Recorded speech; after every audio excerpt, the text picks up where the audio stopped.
অন্যদিকে খবর আমরা নজর রাখবো লোকসভা থেকে সাসপেন্ড বিরোধী পক্ষের সমস্ত সাংসদ অভব্য আচরণের জন্য সাসপেন্ড করা হলো লোকসভা চলতি অধিবেশন থেকে। সাসপেন্ড করলেন লোকসভা স্পিকার ওম বিড়লা। এই মুহূর্তে সব থেকে বড় খবর, মোদী বলছেন বিরোধীরা না থাকলেও সংসদের অধিবেশন চলবে। বেশ কিছু গুরুত্বপূর্ণ বিলের উপর আলোচনা হবে। বিরোধীরা থাকলে ভালো আলোচনা হতো, সম্ভবত ভালো কাজ তাদের ভাগ্যে নেই। এবং আমরা দেখেছি এর আগেই প্রধানমন্ত্রী নরেন্দ্র মোদী তিনি দুঃখ প্রকাশ করেছেন বিরোধীদের আচরণে। মানুষের কাজ করার জায়গা আইনসভা, মানুষের কাজ করার জায়গা সংসদ, কিন্তু সেই সংসদেই কোথাও কাজ করতে দেওয়া হচ্ছে না। বারবার এই অভিযোগ উঠছে। আমি এখান থেকে চলে যাবো, নিউজ রুমে রয়েছে সিনিয়র এডিটর অনির্বাণ সিনহা।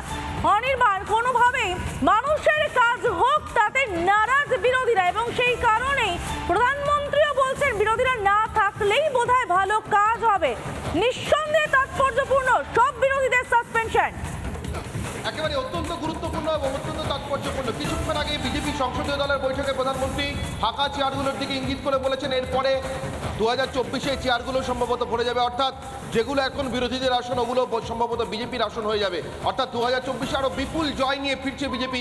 এই ইঙ্গিতের পরপরই প্রধানমন্ত্রী এবার বিরোধীদের আচরণে বীতশ্রদ্ধ প্রধানমন্ত্রী, যিনি 3 দিন আগেও বলেছিলেন সংসদে হামলা একটি অত্যন্ত গুরুতর বিষয়, বিরোধীদের মত শুনতে হবে, ধৈর্য ধরে শুনতে হবে, তারা কি অ্যাডভাইস করছেন বা তারা কি পরামর্শ দিচ্ছেন, তারা কি প্রপোজাল দিচ্ছেন বা কি ধরনের তাদের দিক থেকে কি ধরনের পরামর্শ রাখছেন। কিন্তু সেই প্রধানমন্ত্রী আজকে লাগাতার সংসদ অচল করে বিরোধীদের একদিকে সংসদে হামলাকারীদের সমর্থন, অন্যদিকে সেই হামলারই প্রতিবাদে কোটানকোট প্রতিবাদে সংসদ অচল করে রাখা, এই নিয়ে বীতশ্রদ্ধ প্রধানমন্ত্রী।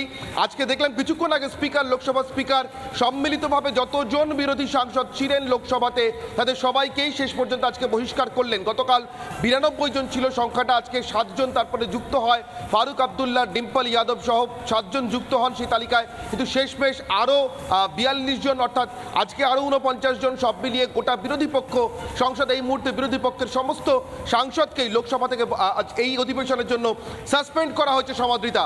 এবং এর পরের প্রধানমন্ত্রীর যে বক্তব্য সেটা খুবই তাৎপর্যপূর্ণ, যেটা তুমি বলছিলে যে এখানে অনেক গুরুত্বপূর্ণ বিল নিয়ে এরপরে আলোচনা হবে, বিরোধীরা না থাকুন কোনো অসুবিধা নেই, কিন্তু আমরা মানুষের কাজ করব, বিলগুলো নিয়ে আলোচনা করব, সেগুলো পেশ বিতর্ক এবং আলোচনা করব। বিরোধীরা থাকলে শুধু ভালো আলোচনা হতো নয়, প্রধানমন্ত্রী বলেছেন ভালো বিতর্কও হতো, অর্থাৎ বিরোধীরা যে বিরোধ এই বিলগুলি সম্পর্কে জানাতেন, তাদের যে মতদ্বৈততার কথা জানাতেন, তাদের অন্য মতের কথা জানাতেন, সেই বিতর্ককেও কিন্তু একই রকমভাবে আহ্বান করছিলেন প্রধানমন্ত্রী। কিন্তু তারপরেই প্রধানমন্ত্রীর বক্তব্য, কিন্তু সম্ভবত ওদের ভাগ্যে মানুষের জন্য কাজ করা, ভালো কাজ করা নেই, তাই ওরা না থাকলে আর কি করা যাবে, সংসদ আমরাই চালাবো।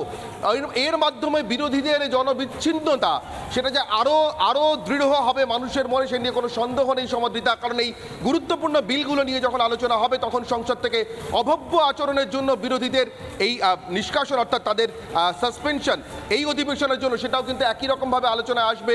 তারা কোন ইস্যুতে সাসপেন্ড হয়েছিলেন, তারা কেমন আচরণের জন্য সাসপেন্ড হয়েছিলেন, ঠিক কি আচরণ আজকের দিনে সংসদে বিরোধীরা করেছেন। আমার সঙ্গে রয়েছেন আমার সহকর্মী রিপাবলিক বাংলার অপর সিনিয়র এডিটর ময়ূখ রঞ্জন ঘোষ।